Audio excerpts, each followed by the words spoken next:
Hi friends, welcome to my channel. இந்த மாதிரி சுவாரஸ்யமான கதைகளை கேட்க நீங்க இப்பதான் நம்ம சேனலுக்கு முதல் முறையா வரீங்கன்னா மறக்காம நம்ம சேனலை சப்ஸ்கிரைப் பண்ணிக்கோங்க. பக்கத்துல இருக்க பெல் ஐகானையும் கிளிக் பண்ணிக்கோங்க. இவங்க பேரு ஆர்த்தி. இவங்க இப்பதான் 12ஆம் வகுப்பு படிச்சு முடிச்சிட்டு இப்போதைக்கு வீட்ல தான் இருந்துட்டு இருக்கறாங்க. மேற்கொண்டு படிக்கிறதுக்கு வசதிகள் பத்தாது. ஏன்னா இவங்க அம்மாவும் இப்போதைக்கு உடம்பு முடியாமல் 2 மாசமா படுத்த படுக்கையா இருக்கறாங்க. இப்ப அவங்க அப்பாவும் அப்பக்கு கூலி வேலைக்கு தான் போவாரு. மத்தபடி பாத்தீங்கன்னா அதுல கொஞ்சம் குடிச்சிட்டு மேற்கொண்டு இருக்கிற பணத்துல தான் தன்னுடைய அம்மாவுக்கு டேப்லெட் வாங்கிக்குவாங்க. நம்ம ஆர்த்தி இப்போதைக்கு டைலரிங் கோர்ஸ் படிச்சு முடிச்சிட்டு அந்த தொழில்ல வர வருமானத்தை வச்சுதான் கொஞ்சம் கொஞ்சமா வீட்டு செலவுகள், மத்தபடி தன்னுடைய அம்மாவுக்கு மருந்து மாத்திரை செலவுகள்னு வாங்கி கொடுத்துக்கிட்டு இருக்கறாங்க. அப்பதான் இவங்களுக்கு ஒரு அண்ணன் இருக்கிறான். அவன் பாத்தீங்கன்னா ஊருக்கு தருதலை வீட்டுக்கு அடங்காத பிள்ளை, எப்பொழுதுமே வீட்டுக்கு வரமாட்டான். மத்தபடி வந்தாலும் அந்த நேரத்துக்கு சாப்பாட்டுக்கு மட்டும் வந்துட்டு சாப்பிட்டுட்டு அப்படியே போயிருவான். வீட்ல இருக்கிறவங்களை கவனிக்கவும் மாட்டான். ஒரு வருமானம்னு சொல்லிட்டு ஒண்ணு கொடுக்கறதுக்கும் ஆள் கிடையாது. இப்போதைக்கு நம்ம ஆர்த்தி ரொம்பவே கஷ்டப்பட்டுக்கிட்டு இருக்கறாங்க.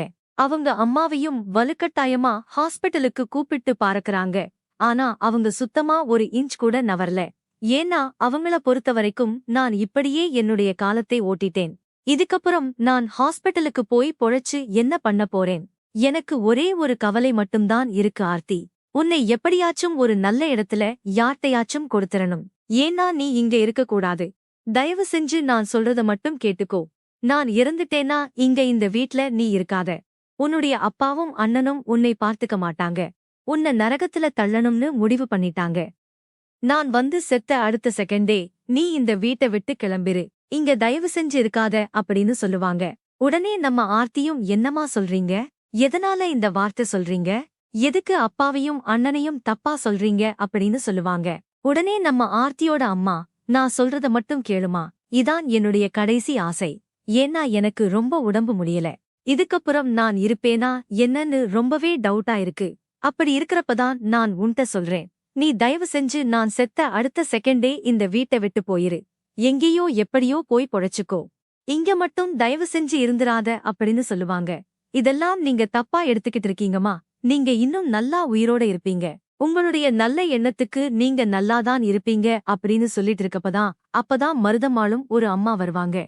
நம்ம ஆர்த்தி அம்மாவோட ரொம்பவே அவங்க க்ளோஸ் ஃப்ரெண்ட். எப்பொழுதுமே இவங்க 2 பேரும் சிரிச்சு பேசிக்கிட்டு வேலைக்கு போன டைம்ல எல்லாம் 2 பேரும் ஒன்னா வேலைக்கு போவாங்க. இப்போதைக்கு உடம்ப முடியாம படுத்த படுக்கை ஆகவும் அவங்க மருதமால் தான் அடிக்கடி இவங்களை பார்த்துக்கிறது, மத்தபடி இவங்களுக்கு ஹெல்ப் பண்றது எல்லாமே பண்ணிட்டு இருந்தாங்க.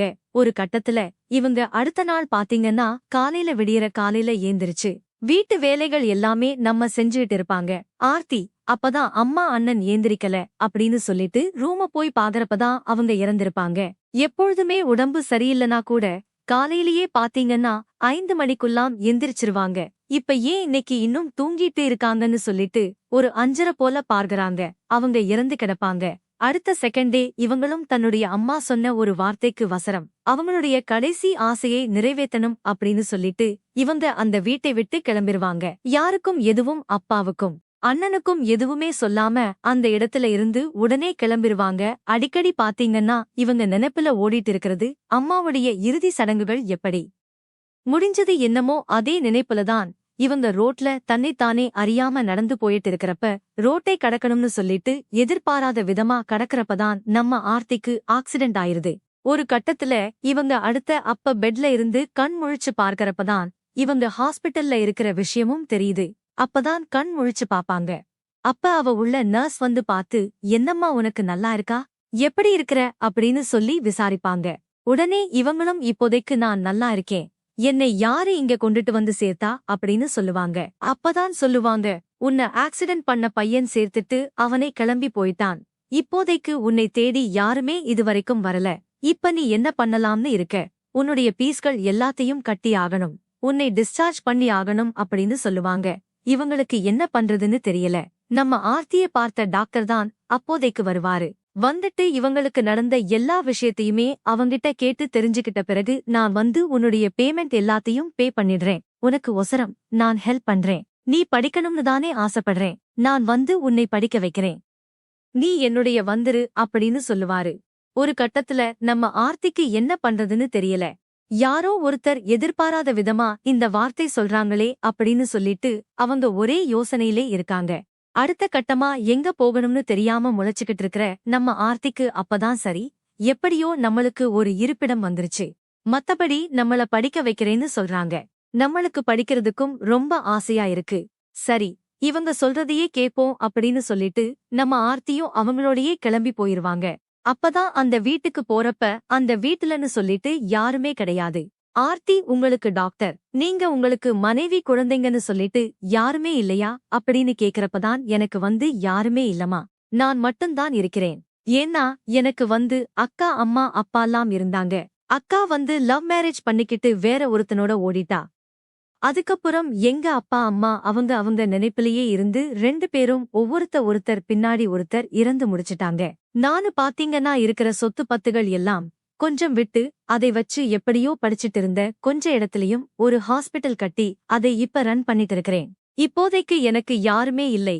இப்ப நீதான் எனக்கு ஒரு உறவா வந்திருக்க அப்படின்னு சொல்லுவாங்க. உடனே நீ நல்லா படிக்கணும், நான் அதுக்குதான் பணம் கட்ட போறேன் நாளைக்கு, உனக்கு படிக்க என்ன ஆசைன்னு கேப்பாங்க.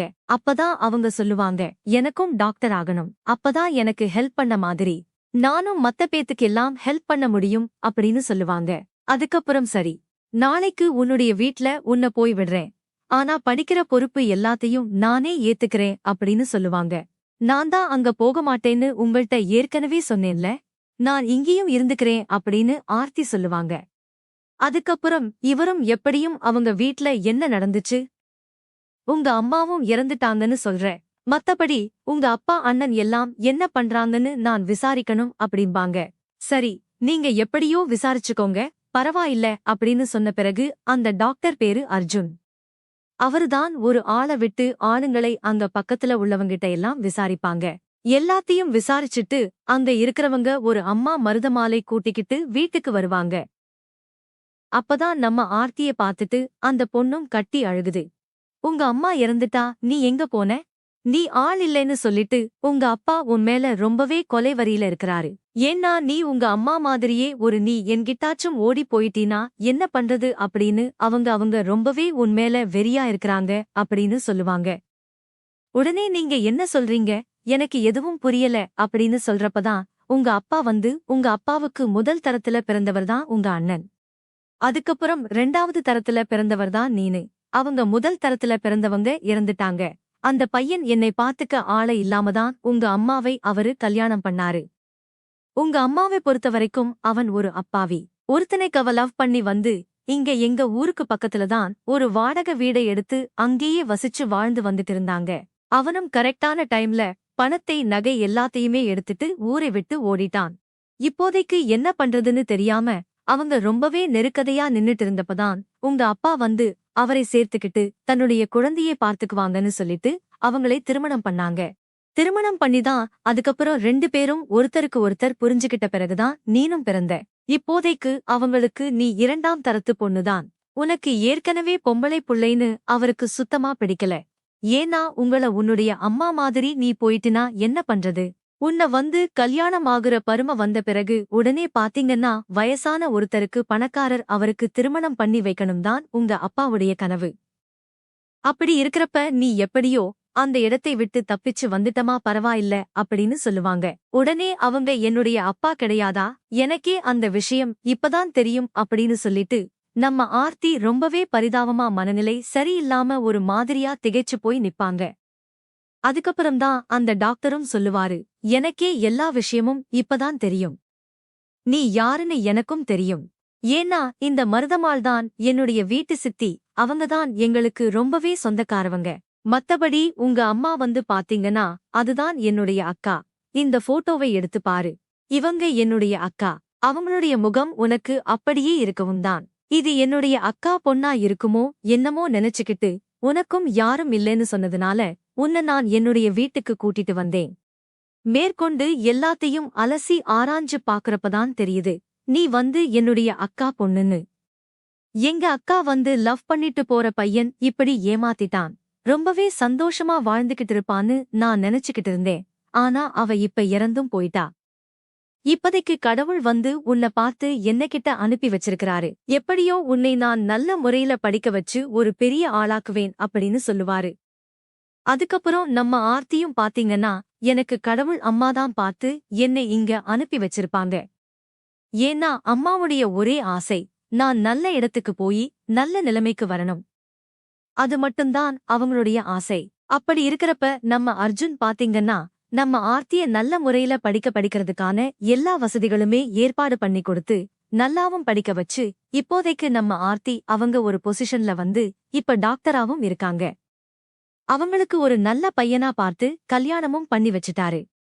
இப்போதைக்கு அவங்க ரொம்பவே சந்தோஷமா அவங்க வாழ்க்கையை எடுத்து ரன் பண்ணிட்டு இருக்கறாங்க. அவங்களுடைய கல்யாணத்துக்கு அடையாளமா ஒரு பொண்ணு ஒரு பையன் ஒன்னு பிறந்திருக்காங்க. அந்த பிள்ளைகளையும் பார்த்துக்கிட்டு ஹாஸ்பிட்டல் நிர்வாகத்தையும் ரன் பண்ணிட்டு இருக்கறாங்க. இப்போதைக்கு ஆர்த்தியோட ஒரே ஆசை, ஹாஸ்பிட்டலுக்கு வர முதியோர்கள் மத்தபடி சின்ன பிள்ளைகள் யாரு வந்தாலுமே அவங்களுக்கு ஃப்ரீயா ட்ரீட்மெண்ட் கொடுப்பாங்க. அது மட்டும்தான் அவங்களுடைய முழு ஆசை. மத்தபடி ஊருக்கு போய முகாம் போட்டு அதுலயும் ஃப்ரீயா மக்களுக்கு ட்ரீட்மெண்ட் கொடுக்கணும். ஏன்னா எங்க அம்மா மாதிரி எவ்வளவு பேரு கஷ்டப்பட்டிருப்பாங்க அப்படின்னு சொல்லிட்டு பலவிதமான முகாமங்களா இவங்களுடைய சொந்த செலவிலேயே போட்டு இப்ப அதையும் ரன் பண்ணிட்டு இருக்காங்க. நம்ம ஆர்த்திய பொறுத்தவரைக்கும் எல்லாமே நல்லா இருக்கணும். கஷ்டப்படுறவங்களுக்கு உதவி பண்ணணும். அது மட்டும்தான் அவங்க மைண்ட்ல ஓடிக்கிட்டு இருக்குது. இந்த கதை பிடிச்சிருந்துச்சு அப்படின்னா லைக் அண்ட் ஷேர் பண்ணுங்க. கீழே இருக்க கமெண்ட் பாக்ஸ்ல கமெண்ட் பண்ணுங்க. தேங்க்ஸ் ஃபார் வாட்சிங்.